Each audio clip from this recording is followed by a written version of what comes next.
Welcome back to the Budget Gamer channel. Today we're going to be looking at a side-scrolling runner-style rhythm game called Beat Rush. And while you may initially think that's kind of a hodgepodge of game styles all thrown together, I guarantee you this game is anything but slapped together. I mean, it's a side-scrolling one-touch death mechanic platformer-style rhythm game. There's so much about it that could go wrong that I can't believe that it comes off so well. Like I said before, Beat Rush really is a simple game, and it has simple graphics and a really simple control mechanic. But where it shines so perfectly is how the level design is absolutely phenomenally perfectly coordinated to the music. This isn't a rhythm game where you randomly touch the different beats that scroll by, or a rhythm game that goes back and forth between the beat and the melody to try and increase the difficulty level. Beat Rush renders every aspect of the level design, whether it's how many times you jump in sequence, whether you're jumping up, jumping down, whether you're descending or hitting a springboard or vaulting over something. These are all accompanied by unique cues in the music itself. And as you progress through the game, you really start to develop a sense of what these cues mean. So unlike a lot of other rhythm games where you're merely trying to mash a button to a beat or trying to line something up on a cue point, the level design in Beat Rush is almost like the notes on the page. Certain notes or certain note progressions will actually dictate exactly how you're supposed to pass a certain portion of the level. Ascending tones are where you're actually meant to jump up and over objects, whereas descending tones are where you're actually meant to not jump but just proceed down. In many cases in the game, when you hear a descending tone and you see a descending landscape, if you actually try to jump over these, you may miss a springboard that's necessary to get over the next ascending portion. And while there are no walkthroughs or game guides to tell you this, it really does become intuitive. If you start to pick up on certain patterns in the music itself, like rock arpeggios or EDM scales, you'll start to realize what's going to come next. And at that point, it actually stops being as much about quick reaction time than it is about prediction. Meaning that the levels could go on for as long as they want, and you'd still probably be able to keep up without needing to use a continue. It is a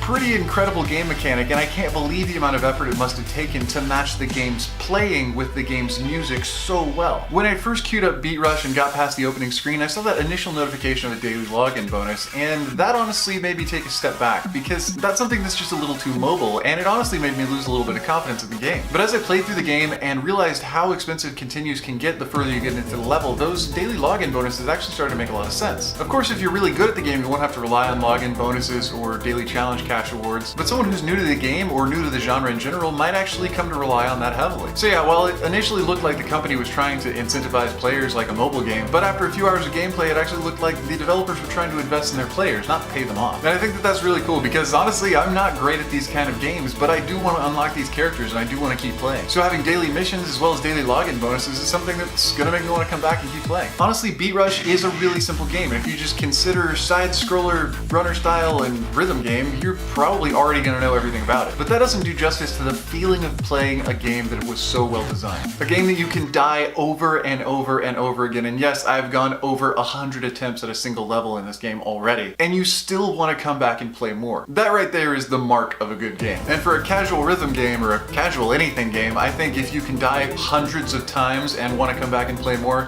there's no other way to measure success. Overall, it's just a really simple game that was really well done. I'm not saying it's the best side-scroller, the best runner, or the best rhythm game out there, but what I am saying is for what it is, and especially for the price, it's a game that will easily earn its spot in the collections of anyone who's a fan of side-scrollers, runners, or rhythm games. Besides those login bonuses and daily tasks, there's about 24 characters to unlock and 4 musical world speed. And I challenge anyone to try and beat any of those levels with no continues. So that wraps up the review of Beat Rush, and if you enjoyed or found it helpful, feel free to throw me a like, show your support, and don't forget to subscribe for the latest updates. I put out these videos about 3 times a week, Monday, Wednesday, Friday if I can, so be sure to click that little bell icon if you want a notification as soon as they're published online. Anyway, this has been Budget Gamer, so as always, thanks for watching.